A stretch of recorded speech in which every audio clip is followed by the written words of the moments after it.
But what great couple doesn't, you know? Welcome back to Recap IT. Today we are going to recap a 2013 romantic comedy movie titled The Spectacular Now.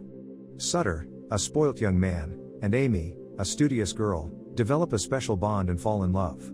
However, they must overcome the challenges life throws their way, in order to stay together. But before we begin, please consider subscribing to this channel.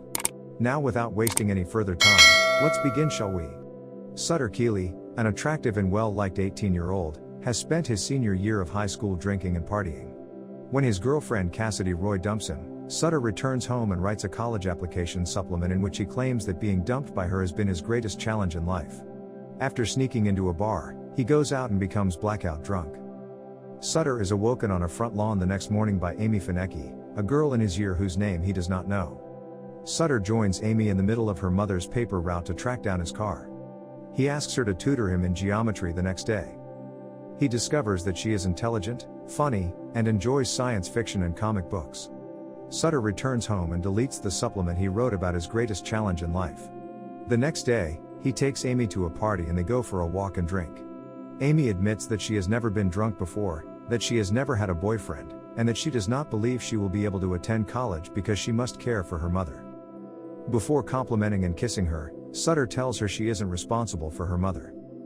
Sutter wakes up hungover the next morning and realizes he asked Amy to prom at the party. He avoids Amy at school and spends the night at Cassidy's. Cassidy tells him they have no future together and asks him to leave after they get drunk in her room and reminisce. Sutter takes Amy to dinner at his sister Holly's house after her friend warns him not to hurt her. Amy opens up about her father's death from an opiate overdose and her dreams of a perfect marriage. The relationship between Sutter and Amy develops into something more serious, and they eventually have sex. After that, Sutter admits that his mother kicked him out as a child and has forbidden him from seeing him, and the two make a vow to stand up to their mothers. Sutter gives Amy a flask for prom night so they can drink together. After the dance, Amy informs him that she will be attending college in Philadelphia, close to her sister, who will be able to assist her in finding an apartment and a job.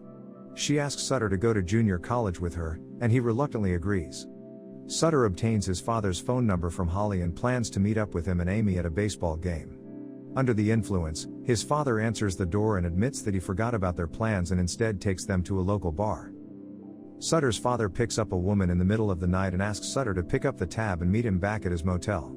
However, when he fails to arrive, they discover him drinking with his friends at the bar. Sutter and Amy are heartbroken as they leave.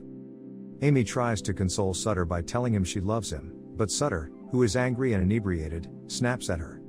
He tells her he is bad for her and forces her out of the car after nearly causing an accident. Amy is hit by a passing car while crying and not paying attention to the road. Despite the fact that Amy's arm is broken, she forgives Sutter for the incident. Sutter refuses to drink with Amy after the graduation ceremony and instead speaks with Cassidy, who informs Sutter that she and her boyfriend are moving to California. Sutter's boss later informs him that he can only afford to keep one employee and that he would like to keep Sutter, who is good with customers, but only if he stops working drunk. Sutter quits because he can't guarantee his sobriety. Sutter drives past Amy, who is waiting for him at the bus station for the bus to Philadelphia, breaking her heart. He gets wasted in a bar, then drives home and smashes his mailbox. Sutter reassesses his life after a fight with his mother and, despite missing the deadline, completes his personal statement for his college application.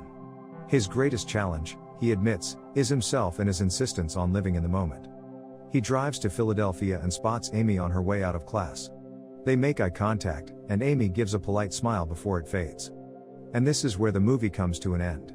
I hope you enjoyed it, as always until next time.